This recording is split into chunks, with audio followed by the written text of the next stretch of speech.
Hey everyone, welcome to the channel. So in this episode, I picked up a new version of the VAVA Dash Cam. This is the 2K model. I mean, the previous one has been fine in the Trailblazer. I just decided that when I take the either the Colorado or the GTO out, I'd rather have another dash camera, so I decided to pick up another VAVA, and actually the 2K is actually, when I bought it, I'd have to check now, but when I bought it like a week or so ago, it was on sale on Amazon for $99. So that's $20 cheaper than I got the original. Now, there are some cons to that, which I'll get to in a second. So, I'm actually going to be picking up a second mount and another USB cable to use with the camera. I'm actually going to be putting the old camera in the Colorado and GTO and using the new one in the Trailblazer. So, the con side to this, which I think might be why it's possibly a little bit cheaper, is the new camera, it doesn't come with the snapshot button, which I never really used anyways. Not to say that I wouldn't, but I just haven't. So that's not a big loss for me. The second part that is a little bit more of a big con to me is the USB cable on the original one here. It actually came with a built-in GPS model. Sorry, not model, module that was in the cord, and it had a piece of double-sided tape, and you stuck it up in the corner of your windshield. So that way you could do travel logging, and also, you know, track your miles per hour on the camera. Now I was asked in my original video about disabling, you know, the miles per hour on the screen, or I think in some of the other stuff. VAVA actually released an update so that you could actually get rid of everything on the display if you want.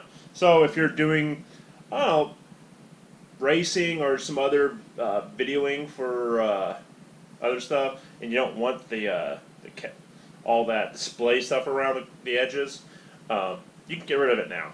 So which is a nice feature for people. Now, as far as I was saying, the new one doesn't come with a GPS module. You can buy a GPS module to use, but from what I could see on Amazon for it, the way, you know, the regular USB cable plugs in, it's a 90-degree fitting on that. So with the GPS cable, from what I saw, it's a straight plug, so that could potentially interfere with some things. I haven't got it yet. I'm on the fence if I'm going to get it or not, because like I said, the camera's going to go in the Colorado, which doesn't get driven as much, and the GTO, so I don't really need it to do any travel logging on that. But with the miles per hour, you know, that can help you with issues where, say, you get pulled over by the police, and they're saying, oh, well, you were going such and such speed. Well, you say, look, my camera and my dash say another one, and you can take the video proof to court. So there's that. So let's go ahead and unbox this one. That's already unboxed and everything. All right. So as it actually even says, snapshot remote sold separate, travel log to see where you've been, GPS module sold separate. Whereas previously, it was with it. Oh, also, I guess, pretty much the cameras are generally the same. Big issues. The main difference is the camera. In the original, it was a Sony 2-megapixel camera, and the new one is an OmniVision 4-megapixel. So this one you could go 1920. That one you can go in with a 2560. So a bit of a difference. There's accessories.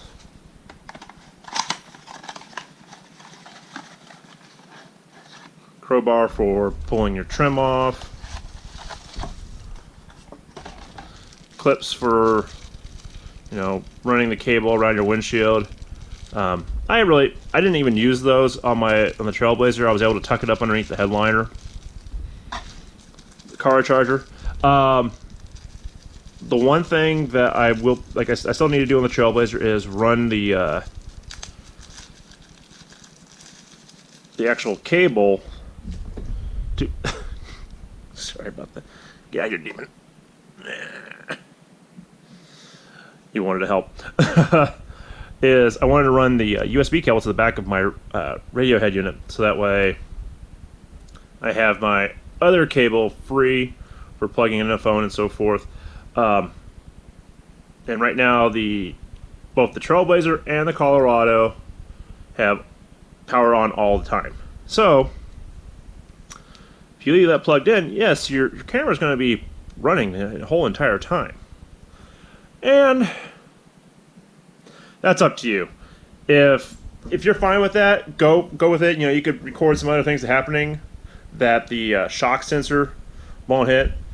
So basically, if your vehicle gets tapped, per se, there's a shock sensor in these cameras that will turn on and start automatically recording. Downside is it's only recording what's facing in front of it. So if you get hit in the back, you're SOL.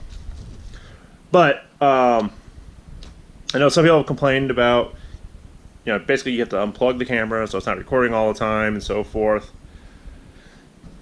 If you're leaving your vehicle sit for a prolonged period of time, yeah, you might want to go ahead and unplug it. Unless you have a newer vehicle, which, you know, AC outlets are turned off when the car is not even on.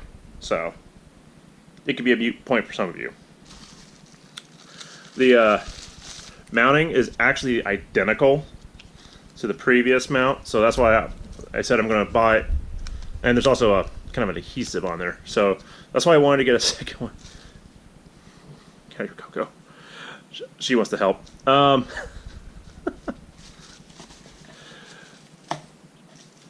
you can stay there. So there's an adhesive on here, so I didn't want to start going around pulling this off and swapping it between vehicles. So I'm going to pick up a second one. I think it's like 12, 13 bucks on Amazon for one of these. So if you have a second vehicle, pick up one of these, stick in another vehicle, and get another, you know, USB cable, and you're good to go, really. But as I was saying, yeah, it's the exact same. Plugs right there. So the mount fits both cameras. So no need to worry about a specific one. So, okay.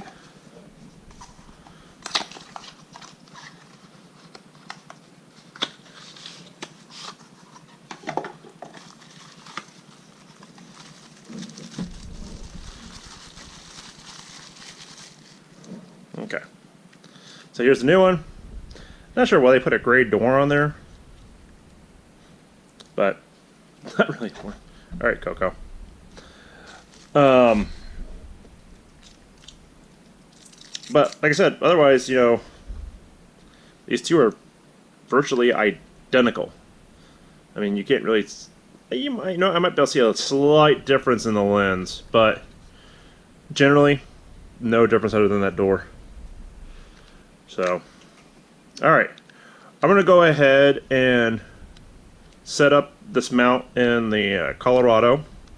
Probably not gonna really show too much detail on that because you can go back, watch the Trailblazer video where I did that install, and it's fairly straightforward. Just clean your windshield, suction cup that to the thing, to the windshield, run your cable around, pull your A-pillar piece, run the cable through there, and so forth. I may show how I'm going to do it on the Colorado, but it's really not a big deal to install it. So, catch you guys in a minute. Alright, so I have this set up. I may have to adjust it just a little bit, but so there's actually a little cable hookup right there, but if I try to use it, you know, it kind of messes with the camera a bit. So I decided I'm not going to worry about it right now, and I don't think the one in the Trailblazer has it at the moment. But took the wire up here in the headliner, then came down the A-pillar, pull through here, tuck up the excess up in here, and have the wire coming underneath the dash right to that USB. Eventually I'm going to swap out that radio for a newer model. It has a USB input on the back side of it, that I can hide that wire right there, because like I was saying earlier, that is constantly on, so obviously I'm not going to leave it hooked up all the time. Otherwise this thing's just going to drain power. Alright, so let me button everything back up, and then what we'll go ahead and do is we'll do some test drives with the old model, and then the new model. We'll do it daytime and nighttime. I'll do it on the highest resolutions just so you can see. So yeah, but one thing to note, since I don't have a GPS module hooked up to this, so obviously won't be able to check the GPS right now, since I was hoping to get the Trailblazer back and I was going to do the footage where I was going to do with the cameras, but I'm still waiting for the Trailblazer, so can't do that. But as I said, the new model doesn't come with it, so it's kind of a moot point right there. But alright, let's go do some test driving and see how the footage looks. Alright everyone, so I'm going to go ahead and go out and do a couple little test drives. Ideally, the best way to do this would have been adding the second mount and putting these cameras both side by side while doing one drive. But since I don't have a second mount handy right now, I'm going to go ahead and do it this way. I'll probably put the footage on top of each other, probably put the old footage on top, and then the newer footage, the 2K, on the bottom. So I'll get a better idea of it after the test drive, but obviously you'll see it as we're doing the drive. So let's see how this goes.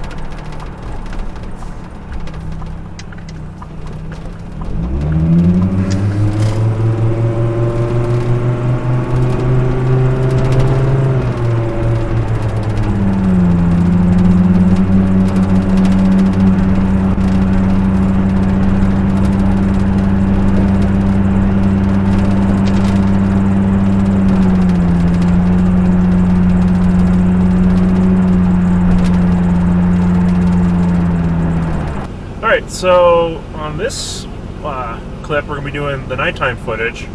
I'm actually going to go get some dinner, so I'm going to have the one camera on the way, and then I'm going to set up the other camera on the way back. So let's go.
Alright guys, so as you saw from the footage, the video from the new 2K is actually a little bit better.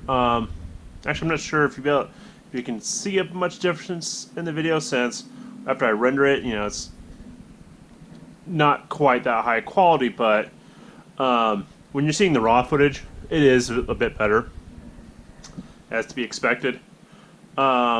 So that's the main pro there. Now, for the cons, for me, so I don't know if you guys noticed in the video, the audio. When I put the two side by side for the daytime, you obviously couldn't tell, but for the nighttime, you could definitely tell that the audio was a bit lower on the 2K than the previous model. That's I don't know why that would change. I mean, I'm guessing, you know, when they changed out the lenses, maybe they changed out the mics as well. I don't know. So it's a little bit better. I mean, some people may not care. If you don't care about the audio, then that's fine. So there's that. So here's the other thing. Normal price. Now, like I said, you know, I picked this up, the new one, it was on sale for $99, and actually there was also a $10 coupon on Amazon for it. However, when I just checked last night, that price is no longer there. I think it's 119 or 129, or this is. But the original prices of these things is well over, you know, $150 or so for them. Now, with that, and you can still get this model on Amazon. I have seen it out there, and it is on sale right now. It comes with the snapshot button, and it comes with the GPS module with it. Now, this one, which you can buy for about the same price as this right now, you're not getting the snapshot button. You're not getting the GPS module included. So, for the bang for the buck, I'd say the older one's better, because yes, you're slightly less image quality, but honestly, it's still great the way it is. If you want to get the same functionality out of this one, for the snapshot and the GPS module, the snapshot button is normally $20 on Amazon. I think I saw it right now for $13. And then the GPS module is $19.99, and then $12.99 for on sale. The snapshot button is $9.99. So basically, just say, you know, potentially $30 extra just to get the same functionality out of this, out of this one, as what you're getting with this one right now. So, to me, I think VAVA just kind of dropped the ball a bit on that, in my opinion. But, like I said, it's still a good camera. I'm still going to put the new one in the Trailblazer for now. The other thing I do need to see is some of the settings are different between the two. Like when you're looking at the watermarks that show date, time, and speed. If you noticed, on the 2K one, the footage, it didn't show you the miles per hour. But then again, I didn't have a GPS hooked up. But this one, it shows the miles per hour. You can actually disable that in the settings, but the settings for the watermarks are different between the two models when you go into them. I would have thought they would have been pretty much the same. So with this one, it's either on or off. This one, you have like 3 different options for the watermarks. So I'll have to see if when I get the Trailblazer back, and since it has the GPS module in it, hook this one up and see if it populates the miles per hour. If not, I may just go ahead and put that one in the Colorado. It kind of sucks, but since the Trailblazer is my daily driver, I'd rather have the ability to see my miles per hour if I'm just daily driving, and if I get pulled over for some reason and if I was not speeding, then I can prove it. So there's that bit. So yeah. So if you guys like this episode, give it a thumbs up. If you have any questions or comments, please leave them below. If it's your first time stopping by the channel, please subscribe. Oh, and if anyone would like me to test out the GPS module that's on sale, drop a comment down below. If I get enough people saying, yeah, you want to see a video on it, I'll go ahead and order one and try it out. So, all right. Hope you guys have a great day.